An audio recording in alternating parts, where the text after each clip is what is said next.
Hello and welcome. आप ET Hindi prime देख रहे हैं द इकोनॉमिक टाइम्स हिंदी के चैनल पर। मेरा नाम प्रतीक वाघमारे है। एक वक्त था जब हम सामान के बदले सामान खरीदते थे, फिर धीरे धीरे इसकी जगह करेंसी ने ले ली जिसे सरकार नियंत्रित करती है। लेकिन आज क्रिप्टो करेंसी एक बहुत ही कॉमन टर्म हो गया है जिसका नियंत्रण सरकार के हाथ में भी नहीं है।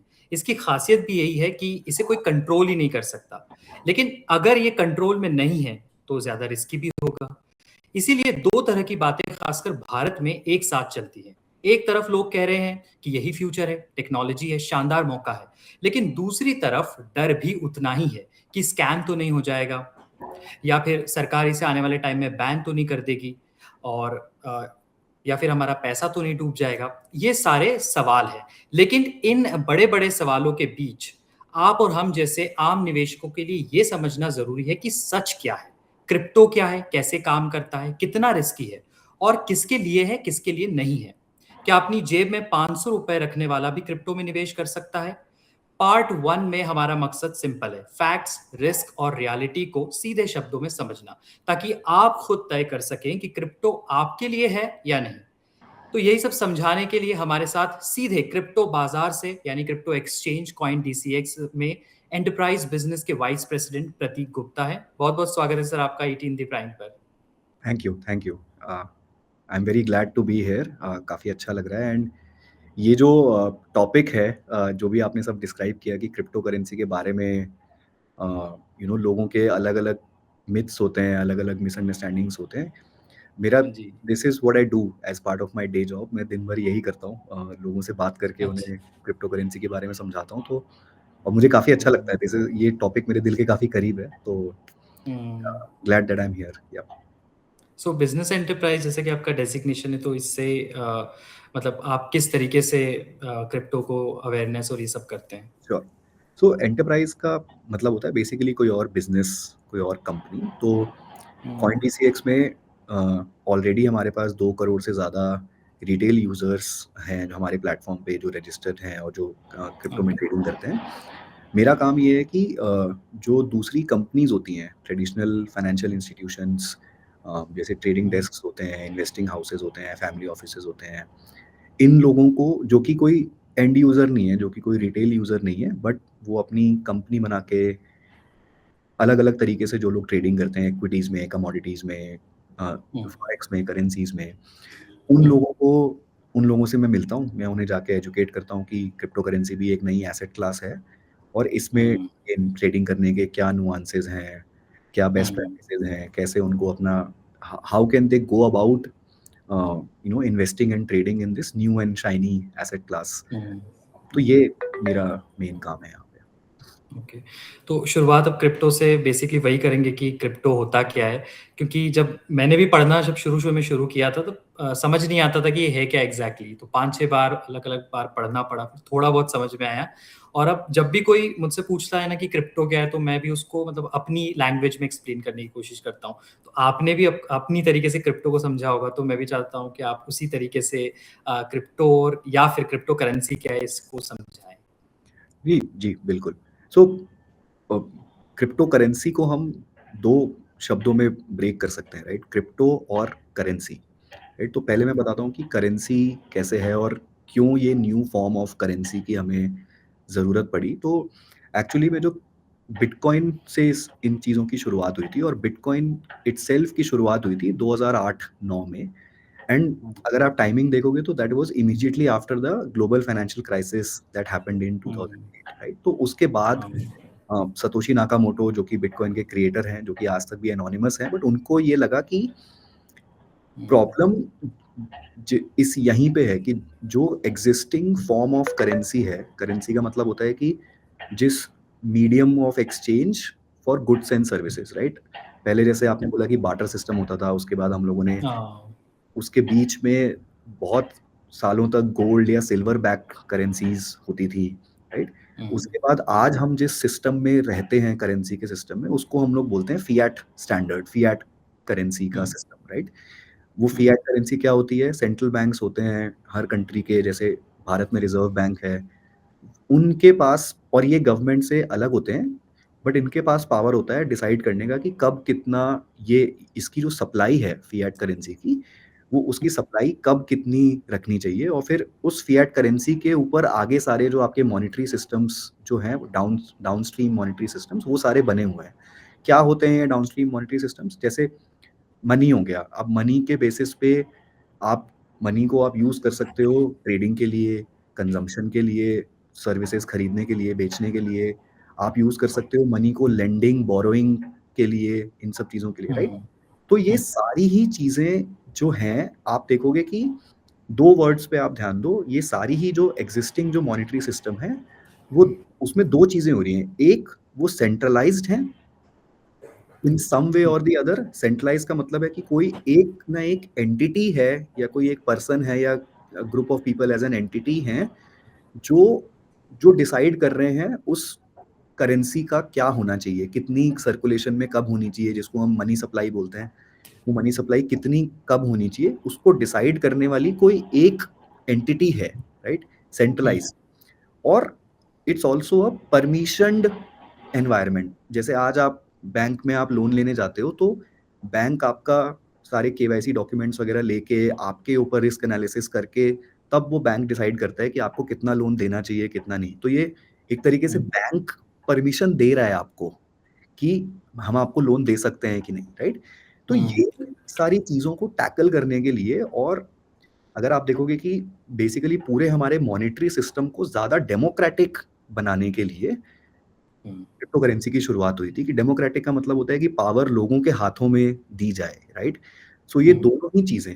तो हुँ, सेंट्रलाइज़ की जगह डिसेंट्रलाइज़्ड, कि भाई कोई एक एंटिटी नहीं है, इट्स अ डिसेंट्रलाइज़्ड। लोग कौन हैं ये लोग? अब आप पूछोगे यहाँ पे अगर एक एंटिटी कंट्रोल नहीं कर रही तो कौन कंट्रोल कर रहा है? हम सब मिलके हुँ, कंट्रोल कर रहे हैं। जो यूज़र्स हैं इस करेंसी के, वही उन्हीं लोगों में से कुछ लोग हैं जो वैलिडेटर्स हैं, या वो लोग गवर्न कर रहे हैं इस प्रोटोकॉल को, राइट? एंड हुँ, सेम चीज़ की, बिकॉज़ ये डिसेंट्रलाइज़्ड है, तो वो इनेबल करता है कि हम एक परमिशन लेस सिस्टम बनाएँ, जिसमें हुँ, किसी एक एंटिटी की या किसी की परमिशन की ज़रूरत नहीं है। अगर आज आप आते हो, आप लोन लेना चाहते हो, आप कोलैटरल रखना चाहते हो, उसके अगेंस्ट आपको कुछ लोन चाहिए, तो ये सारी चीज़ें ऑटोमैटिकली स्मार्ट कॉन्ट्रैक्ट के थ्रू या टेक्नोलॉजी के थ्रू हो जानी चाहिए। ऐसा ज़रूरी नहीं है कि सामने कोई, there is a person sitting, वो बैठ के डिसाइड करेगा या करेगी कि आपको लोन मिलेगा, नहीं मिलेगा, कितना मिलेगा। तो ये 2 चीज़ें इनेबल होती हैं क्रिप्टो करेंसी से, एक डिसेंट्रलाइज़्ड नेचर और एक परमिशनलेस नेचर।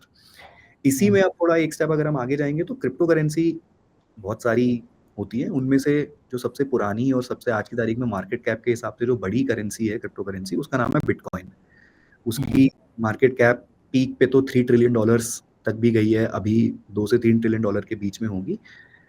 सबसे पुरानी है, उसके ऊपर सबसे ज़्यादा लोगों का भरोसा है, अडॉप्शन है। उसके कुछ रीज़न्स हैं, क्योंकि वो डायरेक्टली बिटकॉइन का जो जब डिज़ाइन किया गया था बिटकॉइन को, तो वो डिज़ाइन ही इसलिए किया गया था कि आगे जाके इसे एक फॉर्म ऑफ मनी की तरह यूज़ किया जाए। तो इसमें वो प्रॉपर्टीज़ होनी चाहिए जो एक आइडियल मॉनेटरी सिस्टम में होती हैं, राइट? जैसे हुँ, फिएट में सबसे बड़ी प्रॉब्लम क्या है कि सप्लाई फिक्स्ड नहीं है, राइट? हर हर हाँ, कुछ टाइम में सेंट्रल बैंक प्रिंट कर लेंगे, इंटरेस्ट रेट कम-ज़्यादा करते रहते हैं, उसके बेसिस पे they will print money supply, right? उससे हुँ, क्या होता है कि इन्फ्लेशन, जो फिएट है वो by design it's an inflationary currency, क्योंकि जितनी हुँ, ज़्यादा सप्लाई बढ़ती जाएगी, उतने ज़्यादा उसकी वैल्यू कम होती जाएगी, एक um, unit of that currency की। बिटकॉइन इस प्रॉब्लम को डायरेक्टली एड्रेस करता है कि उसकी सप्लाई फिक्स्ड है। There are um, only 21 million bitcoins that can ever exist um, ever, right? And it is hard coded by technology. कोई उसको आके हुँ, चेंज नहीं कर सकता, 21 का 22 नहीं कर सकता, राइट? तो वो हाँ, फिक्स्ड है। तो इस फिक्स सप्लाई के चक्कर में बिटकॉइन बाय डिज़ाइन डिफ्लेशनरी है। हुँ, क्योंकि आप और उसको प्रिंट नहीं कर सकते, तो उसकी जो वैल्यू है, जैसे-जैसे उसकी डिमांड बढ़ेगी, आप सोचो सप्लाई फिक्स्ड है, जैसे-जैसे उसकी डिमांड बढ़ेगी, तो उसकी वैल्यू अपने आप बढ़ेगी। हाँ, तो ये हुँ, उल्टा है, जैसे आपके आईएनआर या आपके यूएस डॉलर की वैल्यू हर साल 2% 5% कम हो जाती है, क्योंकि इन्फ्लेशन हुँ, की वजह से। हुँ, इन्फ्लेशन का कैसे काम होता है कि जो जो ₹100 जो भी गुड्स एंड सर्विसेज़ 1 साल पहले खरीद सकते थे, आज वो गुड्स एंड सर्विसेज़ खरीदने के लिए ₹105 लगेंगे। ये हुँ, इन्फ्लेशन हो गई, राइट? तो अब आपके ₹100, वो ₹100 से आप ₹105 की चीज़ नहीं खरीद पाओगे, तो वो ₹5 का गैप आ गया, right? This is what I mean by inflationary. Bitcoin में उल्टा होगा कि हर साल जैसे जैसे ये जितना ज़्यादा मेन स्ट्रीम अडॉप्शन इसका होता जाएगा, जैसे जैसे ज़्यादा से ज़्यादा लोग इसको यूज़ करते जाएंगे, तो वो उसकी वैल्यू बढ़ती रहेगी। इसलिए ही बिटकॉइन और जैसे दूसरी क्रिप्टो करेंसीज में भी लोग इसको यूज़ करते हैं, not just as a form of money but also as a form of store of value, right? ठीक क्यों? है, ठीक है। स्टोर ऑफ वैल्यू का मतलब क्या है कि मैं वो चीज़ में पैसा रखूँ जिसमें जो बढ़ता रहे। तो बिकॉज़ इसका डिफ्लेशनरी नेचर है बिटकॉइन का, it can also be used as a store of value कि आपने बिटकॉइन में पैसा रखा, तो आप उसको यूज़ भी कर सकते हो कुछ गुड्स एंड सर्विसेज़ खरीदने के लिए, बट आप नहीं भी कर रहे हो, अगर आपका पैसा बस पड़ा भी हुआ है, तो भी ठीक है, क्योंकि वो अपनी वैल्यू लूज़ नहीं करेगा over time, at least that's the theory. तो ये यहाँ पे मैं पॉज़ लेना चाहूँगा और देखूँगा कि आपको अगर कुछ और क्वेश्चन्स हैं। नहीं, इसमें अगर क्रिप्टो में हम एक टर्म जो सुनते हैं ब्लॉकचेन, हर वक़्त जब भी क्रिप्टो की बात होती है या बिटकॉइन की बात होती है तो ब्लॉकचेन शब्द भी आता है ये। तो ये चीज़ क्या है? यही शायद टेक्नोलॉजी है। ये this is the underlying technology. तो अगेन ब्लॉकचेन में भी 2 वर्ड हैं, ब्लॉक और चेन। तो ब्लॉक क्या करता है? ब्लॉक आपकी इन्फॉर्मेशन को स्टोर करता है और उसकी फिर चेन बनी हुई है। तो सबसे ईज़ी तरीका विजुअलाइज़ करने का ब्लॉकचेन को ये है। ब्लॉकचेन और कुछ नहीं है, blockchain is a database. It's a distributed ledger, right? Ledger ledger क्या होता है? लेजर डेटाबेस, बही खाता, राइट? तो आपको हुँ, अगर इसको विजुअलाइज़ करना है तो आप सोचो जैसे एक्सेल शीट होती है। हुँ, एक्सेल शीट भी क्या है? डेटाबेस है, राइट? हुँ, हुँ, बट हुँ, वो डिस्ट्रीब्यूटेड नहीं है, वो डिसेंट्रलाइज़्ड नहीं है, वो होस्टेड है गूगल के सर्वर पे कहीं पे, राइट? हुँ, बट आप डेटा आप वैसे ही सोच सकते हो कि जो एक-एक सेल जो है एक्सेल शीट में, वो हो गया आपका ब्लॉक और फिर वो सारे सेल्स मिला के उनकी जो वो हो गई, वो आपकी चेन हो गई। तो बस है ये डेटाबेस ही, बट क्योंकि ये डिसेंट्रलाइज़्ड है तो ये डेटाबेस पूरा एक जगह पे कहीं स्टोर्ड नहीं है। ऐसा हो हुँ, सकता है कि एक पर्टिकुलर ब्लॉकचेन में बहुत सारे ब्लॉक्स हैं। कोई एक्स नंबर ऑफ ब्लॉक्स किसी एक वैलिडेटर नोड पे हैं, दूसरे हुँ, ब्लॉक्स किसी और वैलिडेटर नोड पे हैं। तो इसके चक्कर में कभी भी किसी भी एक इंसान के पास वो पावर नहीं होगी कि इस ब्लॉकचेन में जो भी डेटा है, मैं उसको मॉडिफ़ाई कर पाऊँ, चेंज कर पाऊँ या किसी भी तरीके से उसको अफ़ेक्ट कर पाऊँ, राइट? एक्सेल शीट में वो चीज़ होती है कि जिसको आपने एक्सेस दिया वो लोग उसमें जाके डेटा चेंज हाँ, कर सकते हैं। इसमें नहीं हो हाँ, सकती क्योंकि किसी एक इंसान के पास पूरी चेन का एक्सेस ही नहीं है। अच्छा, अच्छा। ठीक है। तो अभी आपने शुरू में बिटकॉइन का भी ज़िक्र किया और बताया कि जो सातोशी नाकामोटो है और ये कौन है, ये भी नहीं पता, तो मतलब इसकी कहानी थोड़ी इंटरेस्टिंग है। लेकिन मैं ये जानना चाह रहा हूँ कि ये आया ही क्यों? मतलब ये चीज़ क्यों लाया और ये सातोशी नाकामोटो कौन हो सकता है? क्या हो सकता है ये? पहली बात तो देखिए कि ये सतोशी नाकामोटो कौन है, ये तो हुँ, किसी को नहीं पता। ये तो मुझे लगता है कि not just crypto currency world के, बट अगर आप ओवरऑल मॉडर्न वर्ल्ड में, मॉडर्न टेक्नोलॉजी वर्ल्ड की ये सबसे बड़ी मिस्ट्री होगी या सबसे बड़ा एक टॉकिंग पॉइंट होगा जो लोग हाँ, आपस में डिस्कस करते हैं कि कौन है।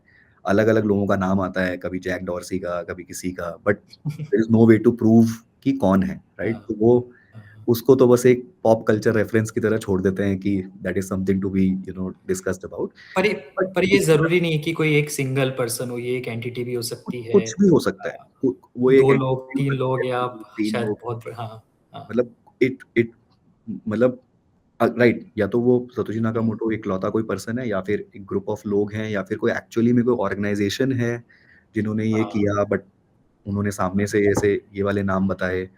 कुछ भी कुछ भी हो सकता है। मतलब कल को अगर पहली बात तो ये ईज़िली पता चलेगा नहीं, बट जब भी पता चलेगा तो हम सरप्राइज़ हो मतलब ऐसे हमने सोचे भी नहीं होंगे, ऐसे लोग भी हो सकते, कोई भी हो सकता है, राइट? तो ये तो एक मज़ेदार वाक़या है। बट आपका जो सवाल था, जो ज़्यादा इम्पोर्टेंट मुझे लगा कि क्यों इसको बनाने की ज़रूरत ही क्यों पड़ी इन द फर्स्ट प्लेस? हाँ, तो हाँ, उस पे मैं आता हूँ कि बेसिकली ना, जैसे मैंने बताया कि एक आइडियल मनी फॉर्म क्या होना चाहिए, उसके उसकी प्रॉपर्टीज़ होती हैं कुछ, राइट? तो अब जैसे मैं इसको ऐसे कंपैरिज़न करके दिखाता हूँ कि हम 3 ले लेते हैं। हम गोल्ड ले लेते हैं, हम यूएस डॉलर या आईएनआर, मतलब फिएट में से कोई सा भी आप एक ले लो, और बिटकॉइन। हम इन तीनों का अगर आपस में हम कंपैरिज़न करें, तो एक, जैसे मैंने बोला कि एक बहुत बड़ी रिक्वायरमेंट है किसी भी मनी, फॉर्म ऑफ मनी की, या एनी एनी एसेट और any instrument that is being used as a form of money, कि उसकी सप्लाई फिक्स्ड होनी चाहिए। क्योंकि अगर उसकी सप्लाई फिक्स्ड होगी तभी वो ट्रूली डिफ्लेशनरी होगा। नहीं तो जैसे मैंने बताया फिएट के केस में कि आप उसको प्रिंट करते रहो, प्रिंट करते रहो। अब जैसे पिछले 70 सालों में, 100 सालों में US dollar has lost almost 90% of its value because to inflation, because हर बार जभी भी वो होता है सेंट्रल बैंक और प्रिंट कर लेते हैं, राइट? तो अब जैसे यूएस डॉलर में ये प्रॉपर्टी नहीं है, उसकी फिक्स सप्लाई नहीं है, राइट? तो वो वो अच्छा मनी फॉर्म नहीं है एक्चुअली में अगर देखा जाए तो, राइट? बट बिटकॉइन की फिक्स सप्लाई है। गोल्ड की भी अगर आप देखोगे, gold is somewhere in between fiat and bitcoin, कि थियोरेटिकली गोल्ड की फिक्स सप्लाई है, राइट? बट बिटकॉइन की तरह नहीं है वो फुल्ली उसकी फिक्स सप्लाई नहीं है, बिकॉज आज आप क्या मानोगे, आप गोल्ड की सप्लाई को आप क्या मानोगे आज की तारीख में? अगर मैं आपसे पूछूं कि ओवरऑल गोल्ड की सप्लाई क्या है, तो आप मेरे को एक जो नंबर बताओगे, वो नंबर होगा जितना गोल्ड हमने माइन किया है, राइट? हाँ, जितना जो है, बिल्कुल। अर्थ क्रस्ट में पड़ा है, माउंटेन्स में पड़ा है, यहाँ वहां से उतना हमने माइन करके निकाल लिया, रिफाइन कर लिया वो हुँ, गोल्ड, राइट? बट हुँ, अर्थ के क्रस्ट में तो और भी गोल्ड पड़ा है ना, सारा तो हमने बिल्कुल। माइन नहीं किया। तो इसका हुँ, मतलब है कि गोल्ड की भी हमें पता नहीं है कि ट्रू सप्लाई हुँ, कितनी, तो उसको भी एक फुल्ली फिक्स सप्लाई एसेट मानना थोड़ा मुश्किल ही है। बिटकॉइन के हुँ, केस में अगर आप देखोगे ये सेम फंड है, तो बिटकॉइन में भी माइनिंग होती है। तो अगर आप माइंड सप्लाई देखोगे बिटकॉइन की, तो वो कुछ 20 मिलियन के आसपास है। दुनिया अच्छा। में जो 21 मिलियन बिटकॉइन होने थे, उसमें से 20 मिलियन हुँ, माइन हो चुके हैं और वो सर्कुलेशन में आ चुके हैं। 1 मिलियन बिटकॉइन अभी भी ऐसा है जो अभी तक माइन ही नहीं हुआ है। तो अच्छा। अगर आप अगर आप एप्पल टू एप्पल कंपैरिजन करोगे, तो बिटकॉइन की, अभी जो बोल रहे हो ना गोल्ड से कंपैरिजन की, अर्थ में पड़ा हुआ है, वो सब मिला के 21 मिलियन है। तो हमें पता है हुँ, कुछ भी आगे हो जाए, टोटल सप्लाई 21 मिलियन है और इतनी ही रहेगी। तो ये सही, दोनों ही प्रॉपर्टीज यूएस डॉलर में और गोल्ड में नहीं है, राइट? ओके, हाँ। दूसरी चीज होती है मनी की, एक जो प्रॉपर्टी अच्छी होती है वो ये होता है कि it should be easy to carry, right? हुँ, हुँ, वो अब फिएट में भी थोड़ा प्रॉब्लम है क्योंकि वो नोट्स होते हैं, राइट? बैंक नोट्स होते हैं, गोल्ड में गोल्ड कॉइन्स होंगे, versus bitcoin is a digital currency. आपको उसको कैरी करने की जरूरत नहीं है, आप डिजिटली आपके पास है, आपके फोन में, वॉलेट में, राइट? आप उसको कहीं पे भी अगर आप पेमेंट करना चाहो यूज कर, आपको कैरी करने की जरूरत नहीं है उसको। नहीं तो गोल्ड में तो वो होता है ना कि आप वो अशर्फियां लेके घूम रहे हो उससे आप पेमेंट हाँ, करके, पॉसिबल है। वो इसमें नहीं है। तो दूसरी चीज ये हो गई कि वो प्रॉब्लम नहीं है। तीसरी हुँ, चीज हो गई कि एक डिविजिबिलिटी होनी चाहिए, क्योंकि सप्लाई फिक्स्ड है। तो आज जैसे एक बिटकॉइन ऑलमोस्ट $1 लाख का है, $90,000 का, तो मतलब फिर 0.1, 0.01, 0.001 उस लेवल पे डिविजिबिलिटी होनी चाहिए उस मनी सप्लाई की, राइट? अच्छा, तो हाँ। वो अपने यूएस डॉलर में भी वो डिविजिबिलिटी, $1 की हुँ, डिविजिबिलिटी मैक्सिमम 1 सेंट, सबसे जो छोटा फॉर्म ऑफ मनी है वो 1 सेंट है। तो वो क्या हुँ, हुआ, वो 0.01 ही हुआ। तो हुँ, उतनी ही है उसकी डिविजिबिलिटी, राइट? इससे ज़्यादा गोल्ड नहीं। गोल्ड की भी लिमिटेड होगी, क्योंकि आप 1 ग्राम गोल्ड को आप कितने उसमें तोड़ लोगे, या चलो मिलीग्राम में कर लोगे, राइट? बट इसमें आप 10 टू द, मतलब आप कितना भी डिवाइड करते चले जा सकते हो इसको। तो इसका जो सबसे छोटा हुँ, यूनिट होता है, वो कितना भी छोटा हो सकता है। जैसे मैं आपको एग्जांपल देता हूँ कि पहले आपने एक, एक्चुअली मैं एक एक क्वेश्चन जंप कर रहा हूँ, आपने पूछा था कि जिसकी जेब में ₹500 हैं, क्या वो भी बिटकॉइन के बारे में सोच सकता है? बिल्कुल सोच सकता है। आपकी जेब में हुँ, 500 भी नहीं होने चाहिए, आपकी जेब में ₹100 भी अगर हैं, तो भी आप CoinDCX के माध्यम से आप बिटकॉइन एसेट क्लास को आप खरीद सकते हो, उसमें आप पार्टिसिपेट कर सकते हो। करना चाहिए कि नहीं करना चाहिए, किसको करना चाहिए, उसके बारे में हम और डिटेल में बात करते हैं। बट ये जो आप समझ रहे हो, ये जो ₹100 का भी आप बिटकॉइन खरीद सकते हो, ये है हुँ, वो डिविजिबल प्रॉपर्टी, क्योंकि ₹100 का जो बिटकॉइन आएगा, आपका कुछ आएगा 0.0001, कुछ ऐसा, इतना बिटकॉइन आएगा आपके पास। तो ये हुँ, कुछ 3-4 प्रॉपर्टीज हैं जो हमारे पास, जो एग्जिस्टिंग जो अल्टरनेटिव ऑप्शंस थे, उनमें कहीं न कहीं किसी न किसी चीज़ में वो प्रॉपर्टी फुल नहीं हो पा रही थी, फुलफिल नहीं हो पा रही थी। इसलिए बिटकॉइन हुँ, का क्रिएशन किया गया कि जिसमें ये तीनों चारों चीज़ें जो हैं, और इसमें जो अपना पहला एंगल है ना कि सतोशी नाकामोटो कौन है, ये हमें नहीं पता। ये हुँ, एक्चुअली कंट्रीब्यूट करता है बिटकॉइन की, मतलब why bitcoin is a good form of money, क्योंकि हुँ, दिस इज़, इट मीन्स कि बिटकॉइन के ऊपर सही में किसी का कोई कंट्रोल नहीं है, राइट?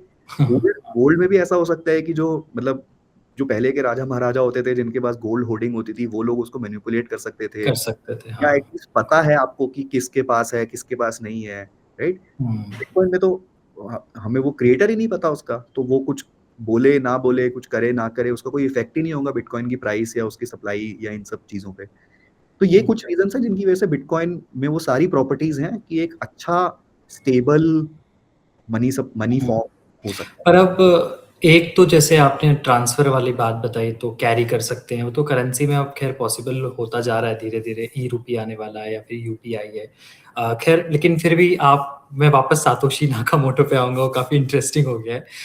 अब ये जो भी है ठीक है, हम मैं ये नहीं पूछ रहा हूँ कि कौन है, लेकिन ये छिपाई क्यों है? मतलब क्या फ़र्क पड़ जाता है? बता देता आके कि भाई हम हैं, हम बिटकॉइन बना रहे हैं, छिपे हुए मैं क्यों हैं? बताता हूँ क्यों? क्योंकि उससे क्या होता है कि अब जैसे मैं इसका ना आपको यहाँ पे मैं एक और टोकन के बारे में आपको बताता हूँ कि इथीरियम जैसे बिटकॉइन के हुँ, बाद जो सबसे अगला बड़ा क्रिप्टो करेंसी है, वो है इथीरियम, राइट?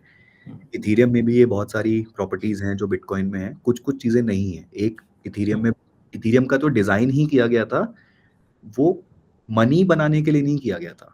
वो एक हुँ, एप्लीकेशन लेयर बनाने के लिए किया गया था कि इट्स लाइक इथीरियम का सबसे आसान कंपैरिज़न है एंड्रॉयड प्ले स्टोर। राइट? या गूगल वो जो एप्पल का ऐप स्टोर कि उन्होंने इंफ्रास्ट्रक्चर बना के दे दिया है, उसके ऊपर आप आओ, आप अपनी एप्लीकेशन लेयर्स अलग-अलग एप्लीकेशंस आप उसपे बना सकते हो, राइट? सेम ही अच्छा। तो इथेरियम भी सेम ही है कि वो blockchain it's a blockchain but उस हुँ, ब्लॉकचेन के ऊपर उन्होंने ऐसे स्मार्ट कॉन्ट्रैक्ट्स कॉन्फ़िगरेशंस पहले से बनाए हुए हैं, जिनके ऊपर आज अगर मेरे को किसी भी तरीके की एप्लीकेशन लेयर बनानी है, मान लो कोई सोशल मीडिया ऐप या फाइनेंस की कोई ऐप, तो मैं वो जाके उस बिल्डिंग ब्लॉक्स को यूज़ करके उन स्मार्ट कॉन्ट्रैक्ट्स के बेसिस पे मैं इथेरियम पे वो एप्लीकेशन बना सकता हूँ। तो वो हुँ, डिसेंट्रलाइज़्ड एप्लीकेशन हो जाएगी, क्योंकि वो ब्लॉकचेन पे बनी हुँ, हुई है, राइट? तो बट हुँ, लेकिन इथेरियम का जो क्रिएटर है, राइट? विटालिक ब्यूटेरिन, वो एनोनिमस नहीं है, उनके बारे में सबको पता है, राइट? तो आज हुँ, आप सोचो कि अच्छा, विटालिक के एक ट्वीट से इथेरियम का प्राइस ऊपर-नीचे हो जाता है, हाँ, राइट? क्योंकि हाँ, लोगों को करेक्ट। पता है कि विटालिक ओनर है और उसका क्रिएटर है हुँ, इथेरियम का, राइट? कल को हुँ, अगर ऐसा कुछ होता है कि विटालिक मैं ये बहुत ही हाइपोथेटिकल एग्जांपल ले रहा हूँ कि कल को जैसे अभी जो जियोपॉलिटिकल कोल्ड वॉर टाइप एक चल रहा है, रशिया चाइना एक साइड पे, यूएस और वेस्ट के नेशंस एक साइड पे। हुँ, कल को अगर अचानक से वितालिक बोले कि मैं रशिया के साइड पे हूँ, तो सारे वेस्टर्न नेशंस के लोग उसको यूज़ करना बंद कर देंगे। या अगर वो हाँ, बोले कि मैं यूएस की साइड पे हूँ, तो सारे चाइना वाले लोग उसको यूज़ करना बंद कर देंगे, राइट? तो अगर क्रिएटर के पब्लिक होने से ये एक साइड इफेक्ट नुकसान होता है कि अब उस क्रिएटर की बातें, उस क्रिएटर के बिहेवियर, उनके एक्शंस, उनके वर्ड्स, उन सब चीज़ों से भी जो अंडरलाइंग एसेट है, क्रिप्टो करेंसी है, उसकी प्राइस और उसके उसकी ओवरऑल अडॉप्शन के ऊपर फ़र्क पड़ सकता है, इम्पैक्ट पड़ सकता है। हुँ, बट बिटकॉइन के केस में ऐसा काफ़ी काफ़ी इंटरेस्टिंग है मतलब बिटकॉइन। इससे एक तरीके से ट्रस्ट भी बन सकता है मतलब अगर वो सामने नहीं है तो और अब सामने नहीं है तो फिर सवाल भी उठ जाते हैं। लेकिन आपने एक अभी बात की कि 20 मिलियन ही है जो अभी माइन हो चुके हैं, अभी भी 1 मिलियन है यानी कि 10 लाख समथिंग बिटकॉइन बचा है।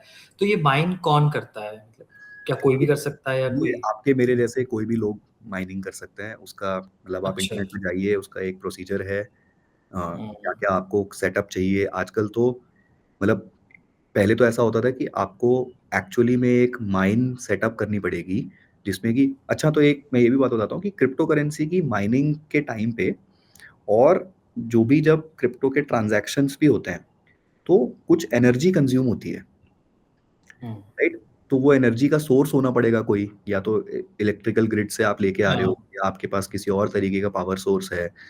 तो ये माइन जो है, भले ही यहाँ पे हम एक डिजिटल करेंसी की माइनिंग कर रहे हैं, बट जो वो माइन होती है, वो एक एक्चुअल फिज़िकल माइन है।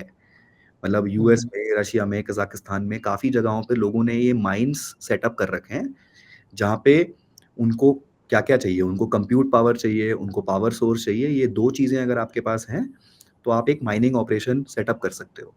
तो ये तो हो गया कि जो traditional way of mining bitcoin मतलब अब ये हर कोई तो नहीं कर सकता, राइट? उसके लिए सेटअप चाहिए। हुँ, तो अब लोगों ने ऐसी भी मतलब एप्लीकेशंस आ गई हैं, जहाँ पे लोगों ने मान लो किसी कंपनी ने ये पूरा अपना माइनिंग सेटअप किया हुआ है, बट उनको हर बार माइनिंग के लिए उनको कुछ जो ट्रांज़ैक्शन वेरिफ़िकेशन या कुछ-कुछ जो वैलिडेशन की जो चीज़ें करनी होती हैं, वो मेरे आपके जैसे लोग कर रहे हैं। तो आजकल ऐसी ऐप्स हैं, जिस ऐप पे आप जाओ, बस ऐप डाउनलोड करो, अपना अकाउंट सेटअप करो और आप वहाँ पे बस एक बटन दबा-दबा के आप बिटकॉइन माइन कर रहे हो। तो ये आप बिटकॉइन खुद माइन कर रहे हो, बट आपकी माइन में नहीं, उस ऐप की माइन में जो उन्होंने सेटअप सेटअप की हुई है।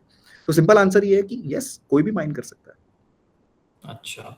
और जैसे आपने ब्लॉकचेन टेक्नोलॉजी के बारे में बताया कि सारे ब्लॉक्स का है, फिर एक चेन बनता है, कोई इसमें कोई छेड़छाड़ नहीं कर सकता। तो अगर इतनी कमाल की ये टेक्नोलॉजी है, तो फिर सरकार, हमारी इंडियन गवर्नमेंट की अगर मैं बात कर लूँ, तो वो लोग क्यों नहीं इस्तेमाल करते हैं? और बेसिकली मैं ये भी जानना चाह रहा हूँ यहाँ पे कि गवर्नमेंट इसको रेगुलेट भी क्यों नहीं कर रही है? इसमें ऐसा क्या इश्यू है? क्योंकि गवर्नमेंट पहले से ही क्रिप्टो के बिल्कुल सपोर्ट में दिखती नहीं है। आरबीआई ने तो एक टाइम पे बैंक्स और फाइनेंशियल इंस्टीट्यूट को बैन कर दिया था कि आप यूज़ ही नहीं कर सकते इससे रिलेटेड, आप दूर रहिए इससे। और समय-समय पर वो लोग क्रिप्टो के खिलाफ ही बोलते हैं। तो ये क्यों नहीं हो रहा है अब तक रेगुलेट? तो इसमें 2 क्वेश्चन्स हैं आपके। एक तो कि मतलब ये इतनी अच्छी चीज़ें तो हो क्यों नहीं रहा है? एक्चुअली में ये हो रहा है। थोड़े-थोड़े हुँ, लेवल पे ये हो रहा है। हमारे इंडिया में ही कुछ-कुछ स्टेट गवर्नमेंट्स हैं। पहली बात तो अगर आप भारत सरकार का भी अगर आप व्यू अगर आप देखोगे, तो हुँ, उनका व्यू बहुत क्लियर है। हमारे प्रधानमंत्री नरेंद्र मोदी जी ने खुद उनके भी भाषण हैं ऐसे, जिनमें उन्होंने बहुत बार ये बोला है कि ब्लॉकचेन टेक्नोलॉजी से किसी को कोई प्रॉब्लम नहीं है। अच्छा। इनफैक्ट ब्लॉकचेन टेक्नोलॉजी के और भी अच्छे-अच्छे यूज़ केसेस हो सकते हैं। जैसे हुँ, कि फॉर एग्ज़ाम्पल कि ब्लॉकचेन टेक्नोलॉजी क्या है? Public ledger, right? बेसिकली एक पब्लिक लेजर है जिसको कोई भी देख सकता है। अब जैसे हुँ, इंडिया में ऐसा हो रहा है, there are state governments Tamil Nadu में और भी कुछ स्टेट्स में जिन्होंने वो क्या कर रहे हैं, जितने भी आपके लैंड रजिस्ट्री रिकॉर्ड्स होते हैं, हुँ, अपने किसी भी स्टेट में, राइट? उनको वो टोकनाइज़ करके ब्लॉकचेन पे डाल रहे हैं।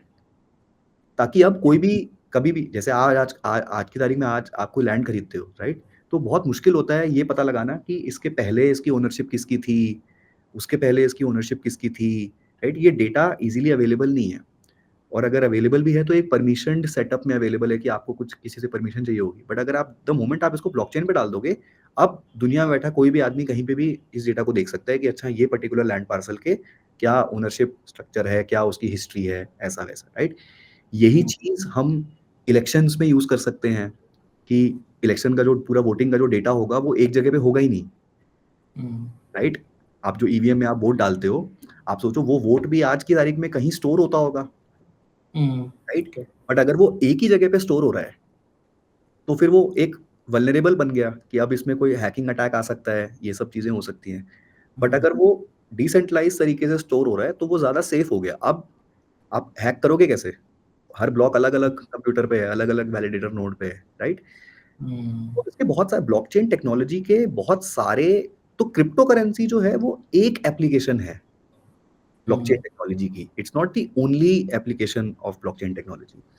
तो जो हुँ, दूसरे जो ये यूज़ केसेज़ हैं ब्लॉकचेन टेक्नोलॉजी की वो उनसे ना सरकार को कोई प्रॉब्लम है एंड इन फैक्ट वो चीज़ें यूज़ भी हो रही हैं ऑलरेडी अलग-अलग स्टेट गवर्नमेंट्स उनको यूज़ कर रहे हैं एंड मुझे लगता है बहुत जल्दी भारत सरकार भी अपने सेंट्रल गवर्नमेंट के कामों के लिए, अलग-अलग चीज़ों के लिए ब्लॉकचेन टेक्नोलॉजी का इस्तेमाल या तो ऑलरेडी कर रही होगी, हमें पता नहीं होगा या करने लगेगी, क्योंकि उस टेक्नोलॉजी पे किसी को कोई डाउट नहीं है, कोई सवाल नहीं है, राइट?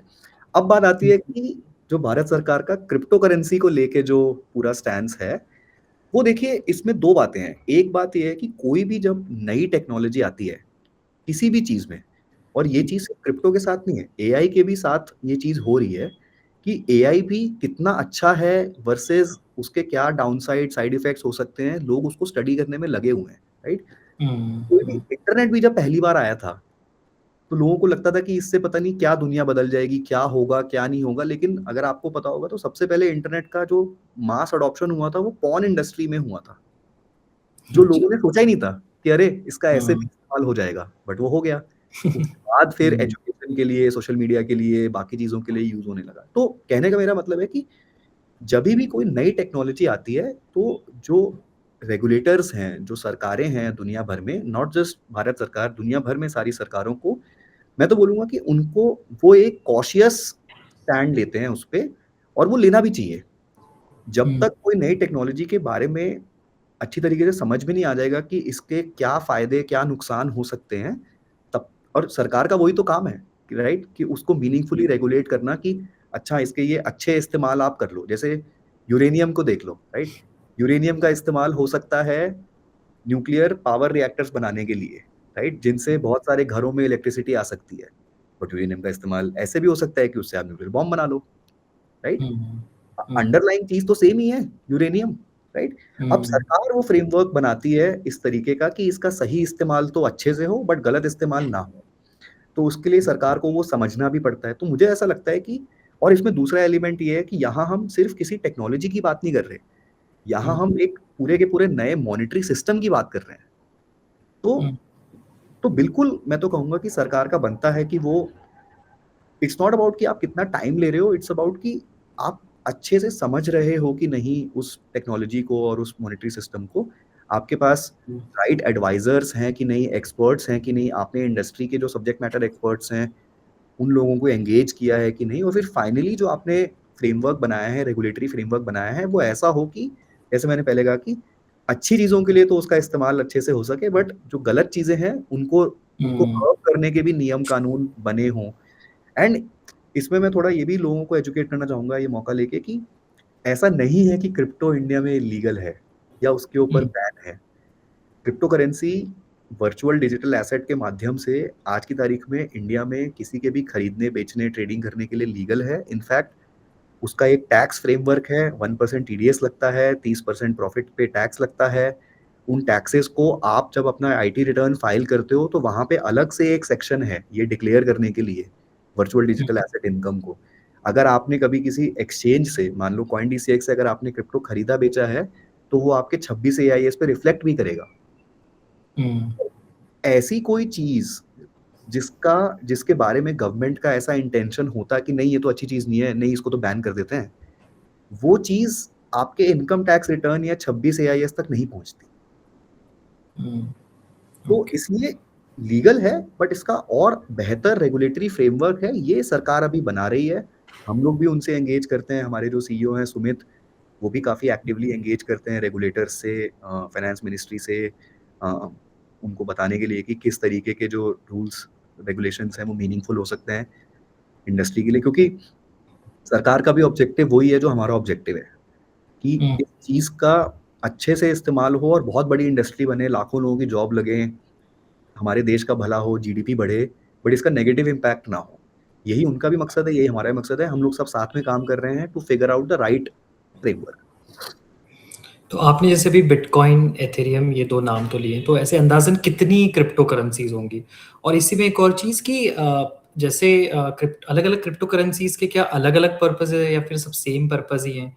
जैसे मैं तो या कोई भी पहली बार में देखेगा तो शायद उसको ऐसा लगेगा कि जैसे किसी फलाने देश की करेंसी डॉलर है, कहीं रियाल है, कहीं रुपया है। तीनों का पर्पज़ तो सेम ही है कि इसके बदले आपको कुछ मिलेगा, बट नाम अलग-अलग है। तो इसमें ऐसा ही है या फिर सबके क्रिप्टो करेंसी के पर्पस अलग हैं? तो पहली बात तो मुझे लगता है हज़ारों हज़ारों भी कम बोल रहा हूँ मैं, लाखों क्रिप्टो करेंसीज़ होंगी। अच्छा। क्योंकि हाँ। उसका हुँ, सिंपल रीज़न ये है कि एक टेक्नोलॉजी फ्रेमवर्क है, उसको यूज़ करके कोई भी बना सकता है। लाइक अगर आज आपको अभी चाहिए कि आप प्रतीक वाघमारे के नाम से आप एक क्रिप्टो करेंसी बना दो, तो आप बना सकते हो बड़ी ईज़िली। ये पावर आपके हाथ में है as a end user, right? तो इसके चक्कर हुँ, में कितनी भी बनी हुई हैं, राइट? पहली बात। दूसरी बात हुँ, कि सब अलग-अलग हैं, सबका पर्पज़ अलग-अलग है, जी। ये कोई भी जो बाकी करेंसीज़ हैं, वो बिटकॉइन से कोई कम्पीट नहीं करते डायरेक्टली। ऐसा नहीं है कि एक बिटकॉइन एक यूएस डॉलर हो गया, एक कोई आईएनआर हो गया, ऐसा नहीं है। हुँ, जैसा अच्छा। इथीरियम और बिटकॉइन में जैसे मैंने डिफरेंस समझाया कि हाँ, इथीरियम और बिटकॉइन का पर्पज़ ही अलग है, डिज़ाइन ही अलग है। हुँ, इथीरियम का मेन पर्पज़ है कि डेवलपर्स आएँ और उसके ऊपर आके एप्लीकेशंस बनाएँ। हुँ, हुँ, बिटकॉइन का मेन पर्पज़ है कि आगे जाके इन फ्यूचर हम bitcoin becomes the global trading reserve currency. आज सारा हुँ, ग्लोबल ट्रेड होता है यूएस डॉलर में। हुँ, वो सही है क्या? किसी एक कंट्री की करेंसी सही बात है। को हम सब सारी दुनिया की कंट्रीज़ यूज़ कर रहे हैं। क्यों कर रहे हैं? राइट? अब कल को हुँ, चाइना बोलेगा कि नहीं, नहीं एक काम करो यूएस डॉलर को छोड़ो मेरे वाले को लगाओ। भारत देश बोलेगा नहीं, नहीं फिर अपने रुपये में क्या कमी है? चल तो ही रहा है ये ये लड़ाई तो चल ही रही है। तो ये और कायदे से आप मेरे से अगर पूछो, ये मेरा पर्सनल ओपिनियन है कि किसी भी हाँ, एक देश की करेंसी क्यों बने ग्लोबल हाँ, ट्रेडिंग रिजर्व करेंसी? उस देश को फ्री में फ़ायदा मिलता है। क्योंकि इसका हुँ, इसका डाउनस्ट्रीम इम्प्लीकेशन ये है कि जैसे अभी US dollar main trading currency है, राइट? तो क्या करते हैं सारी कंट्रीज़ के जो सेंट्रल बैंक्स हैं, जो वहाँ पे जो दूसरे बैंक्स हैं, जो कंपनीज़ हैं, क्योंकि इनको इनको पता है कि कल को हमें तेल खरीदना है, कोई भी गुड्स एंड सर्विस खरीदने हैं, तो वो हमें यूएस डॉलर में ही खरीदने पड़ेंगे। तो ये यूएस डॉलर खरीद-खरीद के रखते हैं। हुँ, इससे क्या होता है, यूएस डॉलर की एक आर्टिफिशियली डिमांड क्रिएट हुई हुई है। हाँ, उसके चक्कर में डॉलर हमेशा बढ़िया परफ़ॉर्म करता है बाकी सब करेंसी के कंपैरिज़न में। लोग हम लोगों से पूछते हैं कि क्यों अपना रुपया ₹92 पे गिरा हुआ है डॉलर के अगेंस्ट? तो वो हाँ, क्यों नहीं गिरेगा? डॉलर की डिमांड बढ़े जा रही है, रुपये की डिमांड उतनी नहीं है। ऐसा हो सकता था कि अगर कोई भी रिज़र्व करेंसी ना होती, तो सारी जो डॉलर हो गया, रुपया हो गया, इन सब की जो डिमांड होती, वो इंडिविजुअली डिटरमाइन होती कि भाई किसकी कितनी डिमांड है। हुँ, बट डॉलर के पास ये अनफेयर एडवांटेज है। तो ये हुँ, अनफेयर एडवांटेज किसी के पास भी ना हो, बिटकॉइन वो माध्यम प्रोवाइड करे कि हाँ, अब सारी कंट्रीज़ हम लोग सब आपस में ट्रेड बिटकॉइन के माध्यम से करेंगे। ये तो हो गया बिटकॉइन का जो स्टेटेड पर्पज़ हो गया। ऐसे ही और क्रिप्टो करेंसीज़ हैं। कुछ क्रिप्टो करेंसीज़ ऐसी हैं जिन्होंने अब जैसे इथेरियम तो हो गया कि आप किसी भी तरीके का आप एप्लीकेशन लेयर वहाँ पे बना सकते हो, राइट? हुँ, अब उससे इंस्पिरेशन लेके लोगों ने और दूसरे क्रिप्टो करेंसीज़ बनाए। क्रिप्टो करेंसी ने एक्चुअली ब्लॉकचेन्स बनाई जिनका जो कि थोड़े से वर्टिकल स्पेसिफिक हो गए।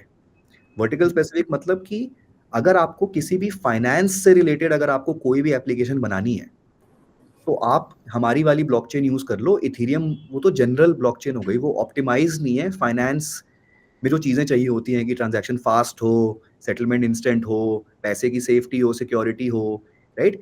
क्योंकि ये सारी चीज़ें फाइनेंस की एप्लीकेशंस को ज़्यादा चाहिए, तो हम लोगों ने एक ब्लॉकचेन ही अलग से बना दी है, जिसमें ये सारी चीज़ें पहले से ही स्मार्ट कॉन्ट्रैक्ट के अंदर बनाई हुई हैं, राइट? इसी हुँ, तरीके से ऐसा हो सकता है कि कोई और ब्लॉकचेन है, जो बोले कि कल को अगर आपको किसी भी तरीके की सोशल मीडिया एप्लीकेशन अगर बनानी है हाँ, या किसी भी तरीके की गेमिंग एप्लीकेशन आपको अगर बनानी है, तो हाँ, वो आप हमारी ब्लॉकचेन पे बना सकते हो। तो ऐसे अलग-अलग पर्पज़ हैं, अलग-अलग क्रिप्टो करेंसी के। कुछ क्रिप्टो करेंसीज़ होती हैं जो ये कहेंगी कि अब जैसे बिटकॉइन है, बिटकॉइन का जो ट्रांज़ैक्शन है, वो फ़ास्ट नहीं है। हुँ, क्योंकि आप सोचो कि आपने कुछ ट्रांज़ैक्शन की इन्फॉर्मेशन यहाँ से भेजी। अब अगर वो एक सेंट्रलाइज़्ड सर्वर पे होती, तो वो तुरंत उस सेंट्रलाइज़्ड सर्वर पे गया, फटाफट मैंने देखा और तुरंत विदिन सेकंड्स मैंने उस चीज़ का वेरिफ़िकेशन करके दे दिया कि हाँ, ये चीज़ सही है। बट हुँ, बिटकॉइन के केस में अलग-अलग डिसेंट्रलाइज़्ड नोड्स हैं। हर नोड पे अलग-अलग अगर 10 इन्फॉर्मेशन है, तो वो 10 इन्फॉर्मेशन 10 अलग-अलग नोड पे आपको जाके चेक करनी पड़ेंगी, राइट? हुँ, वो हुँ, इंस्टेंट फास्ट नहीं है, राइट? तो और वो स्लो है बाय डिज़ाइन क्योंकि it is not designed to be fast, it is designed to be safe, right? तो हुँ, अब लोगों ने दूसरी करेंसीज़ ऐसी बना ली हैं, दूसरी चीज़ ऐसी बना ली हैं, जहाँ पे उन्होंने थोड़ा-सा सेंट्रलाइज़ेशन लेयर डाला है, as a buffer layer in between, जिसके चक्कर में फास्ट ट्रांज़ैक्शंस भी हो सकते हैं। तो कहने का मतलब है कि जो ओरिजिनल कॉन्सेप्ट है बिटकॉइन और इथेरियम का ब्लॉकचेन का, उसमें अलग-अलग मॉडिफ़िकेशंस करके उसको अलग-अलग पर्पज़ के लिए, अलग-अलग यूज़ केस के लिए लोगों ने अपनी-अपनी अलग-अलग ब्लॉकचेन्स बनाई हुई हैं और फिर वो ब्लॉकचेन के हुँ, ऊपर इंटरैक्ट करने के लिए जो क्रिप्टो करेंसी यूज़ होती है, वो फिर वो उस प्रोडक्ट की, उस प्लेटफ़ॉर्म की क्रिप्टो करेंसी होगी। तो इसलिए आपको मार्केट में बहुत सारी अलग-अलग क्रिप्टो करेंसीज़ दिखेंगी। हुँ। और ये जो एनएफटीज़ है, मीम कॉइन है या फिर स्टेबल कॉइन है, ये सब कुछ क्रिप्टो से पूरी तरीके से अलग है। ये क्रिप्टो से रिलेटेड ही है। एक्चुअली ये सब हाँ, चीज़ें ब्लॉकचेन से रिलेटेड हैं। तो मैं एक-एक करके अच्छा ये ब्लॉकचेन आपको बेस्ड बता है। सकता हूँ कि जैसे स्टेबल कॉइन क्या होता है? स्टेबल कॉइन भी एक क्रिप्टो करेंसी है। It is actually a hmm, crypto currency. उसकी प्रॉपर्टी ये है कि उसका जो प्राइस है वो हमेशा $1 अगर जैसे यूएस डॉलर के ऊपर जो स्टेबल कॉइन अगर बनाया गया है, जैसे हुँ, यूएसडीटी सबसे जो पॉपुलर स्टेबल कॉइन है, तो वो हमेशा 1 USDT will be equal to 1 US dollar. अच्छा। ये वो एंश्योर कैसे करते हैं कि जब-जब आप जैसे मान लो आपने 100 यूएस डॉलर 100 यूएसडीटी आपने ब्लॉकचेन के ऊपर माइन किया, मिंट किया, हुँ, तो हुँ, उतने वर्थ का 100 यूएस डॉलर वर्थ का वो यूएस की जो ट्रेज़री सिक्योरिटीज़ होते हैं 10 ईयर गवर्नमेंट बॉन्ड्स जो होते हैं, टेथर जो कंपनी है, वो खरीद लेगी और हुँ, अपने रिज़र्व में रख लेगी। उससे वो ये पेग मेंटेन करते हैं कि हमेशा 1 USDT equal to 1 US dollar. इसका हुँ, फ़ायदा स्टेबल कॉइन का बस ये हो जाता है कि क्योंकि इसमें कोई प्राइस ऊपर-नीचे जाने का कोई स्कोप नहीं है, ये नॉर्मल क्रिप्टो करेंसी बिटकॉइन की तरह बिहेव नहीं करता। ये बस यूएस डॉलर को it's like on chain US dollar. हुँ, हुँ, हुँ। तो बस सारी पेमेंट्स जो भी हम लोग करते हैं क्रॉस बॉर्डर पेमेंट्स या जैसे मान लो मुझे कुछ सर्विस खरीदनी है और मुझे उसकी पेमेंट्स के लिए यूज़ करना है, तो उन सब चीज़ों के लिए स्टेबल कॉइन एक बहुत ही अच्छा माध्यम हो जाता है because at at the end of the day जैसे currently global trade US dollar में हो रहा है, वही हुँ, सिमिलरली यहाँ पे भी जो ट्रेडिंग हो रही है, जो मीडियम ऑफ एक्सचेंज हो रहा है, वो यूएसडीटी में यूएस डॉलर में ही हो रहा है। It's just hmm, that because ये ब्लॉकचेन पे है, तो इसके चक्कर में बहुत सारी ऐसी चीज़ें खुल जाती हैं, जो यूएस डॉलर में नहीं खुलती। मैं आपको सिंपल सा एग्ज़ाम्पल दूँगा कि अगर आप यूएस में बैठे हो और आपको मेरे को इंडिया में बैठे-बैठे 100 यूएस डॉलर अगर भेजना है, तो वो हुँ, 100 यूएस डॉलर आप मेरे को भेजोगे, उसमें 2-3 दिन लगेंगे, क्योंकि वो हुँ, बैंक सेटल करेगा और वो मेरे पास तो इधर आईएनआर में आएँगे, राइट? लेकिन अगर आप मेरे को 100 यूएसडीटी भेजोगे, तो वो 1 सेकंड में आ जाएगा। हुँ, तो ओके। सेम ही चीज़ परफ़ॉर्म हो गई, सेम ही एक्शन परफ़ॉर्म हो गया, बट बिकॉज़ ब्लॉकचेन की जो पावर्स हैं, वो इसमें लग गई, तो आउटकम डिफरेंट हो गया। तो ये हो गया स्टेबल। हुँ, मीम कॉइन कुछ नहीं है, मीम कॉइन एक क्रिप्टो करेंसी है। उसका मीम का मतलब ये है कि उसकी कोई एक्चुअल यूटिलिटी नहीं है। अच्छा। It's just a community. तो मैं आपको कंपैरिज़न कर जैसे डोज कॉइन है, जो सबसे बड़ा मीम कॉइन है। हाँ, डोज हाँ। कॉइन और इथेरियम को अगर आप कंपेयर करोगे, तो आप ऐसे सोचो कि इथेरियम अगर आज की तारीख में $1000 का है, वैसे तो नहीं है, आई थिंक दो $2300 के आस-पास होगा। अगर मान लो $1000 का है और उसको साल भर बाद अगर $2000 का इथेरियम अगर हो जाए, तो वो क्यों होगा? वो 2 रीज़न से होगा। एक, कि कितने लोग हैं जो इथेरियम खरीदना चाहते हैं, उससे हुँ, इथेरियम की डिमांड बढ़ेगी, जितनी डिमांड बढ़ेगी उसका प्राइस बढ़ेगा, राइट? हुँ, लेकिन दूसरा, इथेरियम प्रोटोकॉल की एक्चुअली में एक रेवेन्यू लेयर भी है, राइट? कि जब एज़ आप एक डेवलपर की तरह जब आप एप्लीकेशन आप इथेरियम ब्लॉकचेन पे बनाते हो, तो आप हुँ, उसको कुछ फीस पे करते हो। तो हुँ, इथेरियम जो कंपनी है, जो प्रोटोकॉल है, जो प्लेटफ़ॉर्म है, वो हर साल कुछ फीस जनरेट करता है। तो हुँ, जितने ज़्यादा लोग उस प्लेटफ़ॉर्म को यूज़ करेंगे, उतनी ज़्यादा फीस वो जनरेट करेगा। तो जो हुँ, स्टॉक्स का जो बिहेवियर होता है ना, वो मिमिक करता है इथेरियम थोड़ा, कि अगर कोई कंपनी का रेवेन्यू इस साल 1 करोड़ था, अगले साल 2 करोड़ है, तो ऑब्वियसली उसका स्टॉक ऊपर जाना चाहिए, राइट? सेम हाँ, इथेरियम में होगा कि 1000 से 2000 वो इसलिए भी जाएगा क्योंकि वो कंपनी जो रेवेन्यू बनाती है, वो भी इंक्रीज़ हो रहा है। हुँ, मीम कॉइन है, डोज कॉइन है, उसमें ऐसा कुछ नहीं है, हुँ, उसमें ऐसा रेवेन्यू का कोई सिस्टम नहीं है। वो तो बस ये है कि कितने ज़्यादा लोग उसको खरीदते हैं। तो इसलिए अगर यूटिलिटी नहीं है, तो उसको हम लोग मीम कॉइन बोलते हैं। अगर यूटिलिटी है, तो वो हमारा रेगुलर क्रिप्टो करेंसी होता है। ओके। और एनएफटी भी लगभग यही है, क्रिप्टो ही है एक तरीके एनएफटी से। हाँ, NFT is also not crypto actually, NFT is another form of crypto built on the अच्छा, ब्लॉकचेन टेक्नोलॉजी। उसका ओके। उसका जो मेन जो मतलब पर्पस होता है, वो बस ये होता है कि it's a non transferable token, non fungible, hmm, non transferable. उसकी ओनरशिप आप ब्लॉकचेन पे उसकी ओनरशिप को आप अलग से आइडेंटिफाई कर सकते हो। अगेन मैं हुँ, आपको एग्जांपल से समझाता हूँ। मान लो मेरे पास 1 बिटकॉइन है। वो 1 बिटकॉइन अगर मैंने आपको भेजा, तो अभी उस बिटकॉइन पे मेरा नाम थोड़ी लिखा हुआ है। हुँ, अगर आपने मेरे को पैसा दिया, मैंने आपको बिटकॉइन भेजा, वो बिटकॉइन आपके पास हो गया, राइट? बट हुँ, यहाँ पे आप समझो कि एनएफटी में मेरा नाम लिखा होगा उसपे।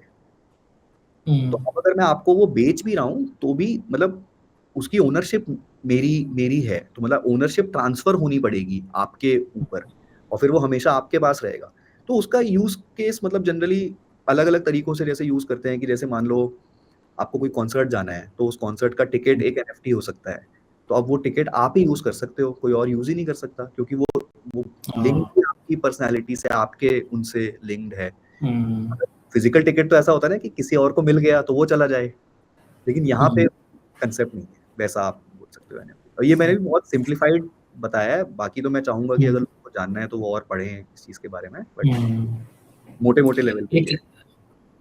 एक लास्ट क्वेश्चन और आप खुद क्रिप्टो इंडस्ट्री में काम कर रहे हैं, तो आपको क्या लगता है कि सरकार को अब खासकर इंडिया में कि और क्या करना चाहिए अब क्रिप्टो को लेकर? फिलहाल टैक्स तो सरकार ले रही है, 100% रेगुलेट नहीं कर रही, बट और क्या-क्या होना चाहिए और हो सकता है क्रिप्टो में?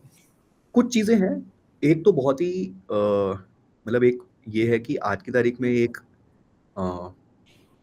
अनफेयर प्रैक्टिस एग्जिस्ट करती है कि जैसे जो एक्सचेंजेस इंडिया में ओरिजिनेट होते हैं, जो इंडिया की रजिस्टर्ड एक्सचेंजेस है, जैसे कॉइन डीसीएक्स हो गया, हम लोगों के ऊपर रिपोर्टिंग की, मतलब जो भी हमारे पे ट्रेड्स हो रहे हैं और जो टैक्सेशन है उसकी जो एनफोर्समेंट है, उसकी रिक्वायरमेंट हमारे पास है, उसकी रिस्पॉन्सिबिलिटी हमारे पास है।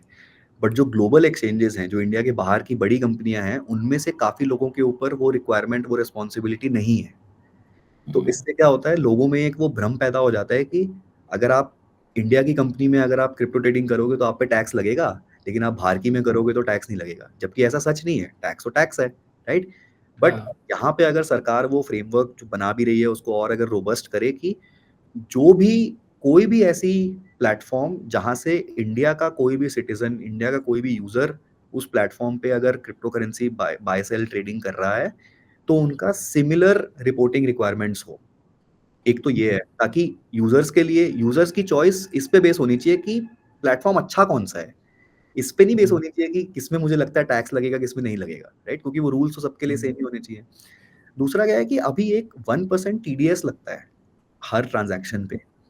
तो हुँ, वो ज़्यादा है। वो उससे क्या होता है कि क्रिप्टो में आप जब जो भी आपकी जो मैथ बनेगी, रिटर्न इक्वेशन बनेगी, कितना आप डाल रहे हो, कितना आपका रिटर्न बनेगा, वो इक्वेशन ऑब्वियसली खराब होती है, राइट?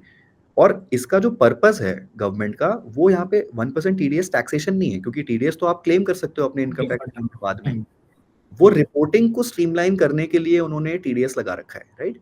तो बट हुँ, उसका नंबर कम कर सकते हैं। उसको 1% की जगह मान लो 0.01% कर सकते हैं।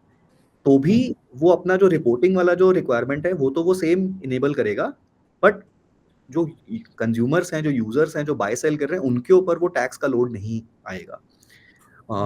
और बेसिकली ब्रॉडली हमारी तो यही एक्सपेक्टेशन है कि देखिए, इक्विटी मार्केट इंडिया का जो है, उससे हम उसको जितना सिमिलर बना सकते हैं, राइट? कि जैसे लॉस सेट ऑफ आप इक्विटीज़ में कर सकते हो, बट क्रिप्टो में नहीं कर सकते। वो हुँ, तो जितना ज़्यादा हम उसको सिमिलर बना सकते हैं, उतना एक एक फेयर मार्केट प्रैक्टिस भी होगी कि यार अलग-अलग एसेट क्लास में अलग-अलग रूल्स क्यों हैं?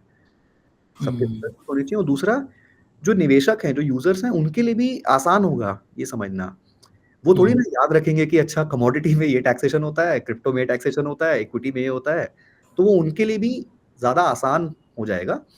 ये हाँ, है। और तीसरा, हम ये चाहते हैं कि सरकार हमें आगे से बताए कि हमें हमारी हेल्प करे कि जो भी ये मैं बोल रहा था कि गलत चीज़ें, जो बैड एक्टर्स जो हैं, उनको हम कैसे हुँ, सिस्टम से बाहर रखें। और मतलब उनका क्या होना चाहिए आगे, उनके उन उसके उसके रिलेटेड लॉज़ क्या होने चाहिए। जो हाँ, प्लेटफ़ॉर्म्स हैं, उनके ऊपर भी गाइडलाइंस होनी चाहिए कि आप मतलब आपका सेफ्टी कितना, आपका प्लेटफ़ॉर्म सेफ है। क्योंकि आप देखो, एसेंशियली एक आपके ऊपर उतनी ज़िम्मेदारी होनी चाहिए जितनी एक बैंक के ऊपर होती है, एज़ अ हुँ, प्लेटफ़ॉर्म। कि आपको आपके पास कंज्यूमर्स का ट्रस्ट है, उनका पैसा आपके प्लेटफ़ॉर्म पे है, तो आपकी बेस्ट क्वालिटी स्टैंडर्ड्स होने चाहिए। एक हुँ, रेगुलेटरी बैरियर हो सकता है कि कोई भी आके क्रिप्टो एक्सचेंज ना स्टार्ट कर सके। जैसे कोई भी आके आज बैंक स्टार्ट नहीं कर सकता ना, उसके एक प्रोसीजर होता है। हुँ, तो ये कुछ हमारी एक्सपेक्टेशंस हैं, जो हमें लगता है कि और इस इंडस्ट्री को मीनिंगफुली रेगुलेट करेंगे और इसको और इसका 10x अडॉप्शन बढ़ाने में मदद करेंगे। हुँ। चलिए, काफ़ी मज़ा आया सब कुछ जानकर। लेकिन आपकी बात से ओवरऑल एक ये चीज़ समझ में आ रही है कि एक तो क्रिप्टो डिसेंट्रलाइज़ है, किसी के कंट्रोल में नहीं है और एक तरीके से पब्लिक लेजर है, जो है सबके सामने है। लेकिन अभी भी पूरी तरीके से हमारे जो सवाल है वो ख़त्म नहीं हुए, अभी भी ये जानना बचा है कि इन्वेस्ट कैसे करना है, प्राइस कैसे देखना है क्रिप्टो का, किस क्रिप्टो में इन्वेस्ट करना है, अगर आपके पास 500, 1000, 10,000 है, तो क्या आप उसको भी इन्वेस्ट कर सकते हैं क्रिप्टो में? तो यही सारी चीज़ें और क्रिप्टो एसआईपी खासकर यही सारी चीज़ें हम पार्ट 2 में समझेंगे और इसके लिए आपको हमारा पार्ट 2 ज़रूर देखिएगा आप और बहुत-बहुत शुक्रिया प्रतीक सर आपका इस क्रिप्टो को धन्यवाद। समझाने के लिए आसान भाषा में और एटी हिंदी प्राइम को टाइम देने के लिए। जी, जी, जी, धन्यवाद मुझे भी यहाँ बुलाने के लिए। मुझे भी काफ़ी अच्छा लगा अपना जो भी चीज़ें मैंने सीखी हैं, वही हमारे और रीडर्स के साथ उनके साथ शेयर करने में मुझे भी काफ़ी अच्छा लगा।